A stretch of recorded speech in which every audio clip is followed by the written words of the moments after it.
So today I will be talking about my PowerPoint on participation in sports in relation to adolescent growth and development. So let's get to my introduction. So basically, my introduction is puberty causes physical development, increased sexual activity, and a better understanding of how to interact with others. So basically, um, puberty is growth. Puberty is like you get older, you hit puberty, like things change in your body, all kinds of chemicals go off, and it's puberty, like it's growth.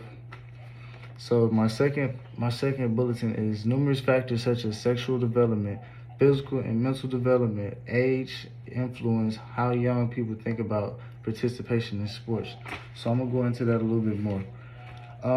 So basically that's saying like, so it's like depending on what age you are, like that's whether you're physically or mentally developed at that age, that's like telling you whether or not you can play sports or not. Like, are you physically or mentally ready? Are you old enough to play the sport? Are you mature enough to play this sport? Is what that one is saying.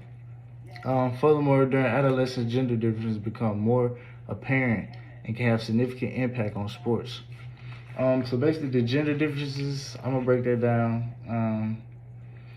Basically, gender differences is saying like males, like when they get older, like their testosterone, they get muscles, they get big when they participate in sports. Women, they get the same way, but it's like different. It's like different for the male and the female. So according to Academy of Pediatrics, somatic neurology, cognitive, and psychosocial function are all critical components of overall development and adolescent readiness for sports. Practitioners should approach these aspects of development in a holistic and interconnected manner. Basically, they saying you should see it like from their point of view. Like think from their point of view when you're when you're a practitioner, you're seeing one of those people. You should think from their point of view. Like see it from if you was in their shoes. So I'm about to go to my next PowerPoint. Adolescent growth and development.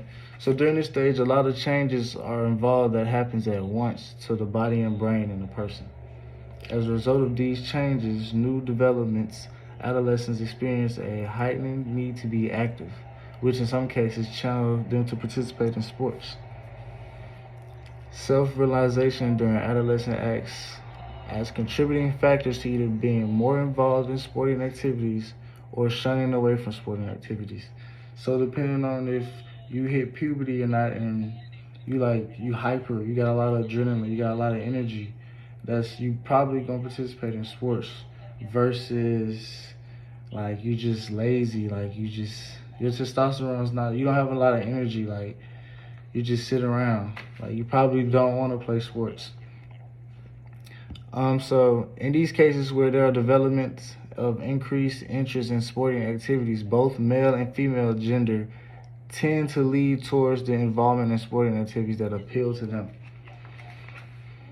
Exploration of these aspects of adolescents' involvement in sports can be a rather interesting area of research that seeks to establish the correlation between sports and adolescent growth and development. So my my book that I chose, "And the Swish and Gold Medal Threat," a book by Dawn Green, is an insightful look into the lives of young adolescents and the struggles they have to go through in finding their own identity. This book also provides a look inside the lives of young adults who have faced reality and rather unpleasant aspects in life. In the book Gold Medal Threat, a book by Michael Balkin, can also be a key exploration of the role that adults play in denying young adults the chance to compete in sports. It also highlights how adults, instead of aiding young adults, make their lives difficult and present new challenges to them. So my articles I use in this research paper, the exploration of research topic can also employ the use of articles such as self-perception of physical activity and fitness in related to psychosomatic health symptoms in adolescents with unhealthy lifestyles. This article seeks to explore the element of self-perception presents in adolescence that contributes to the involvement of sports in the attainment of healthy lifestyle. Another article that I use that is key is studying adolescent sports participation and symptoms of anxiety and depression, a systematic review of meta-analysts. This article seeks to explore the aspect of mental health in adolescence and how participation in sports for the advancement of a positive mental health condition. So there was my presentation on adolescence sports and growth and development. I hope you guys liked it. That's it.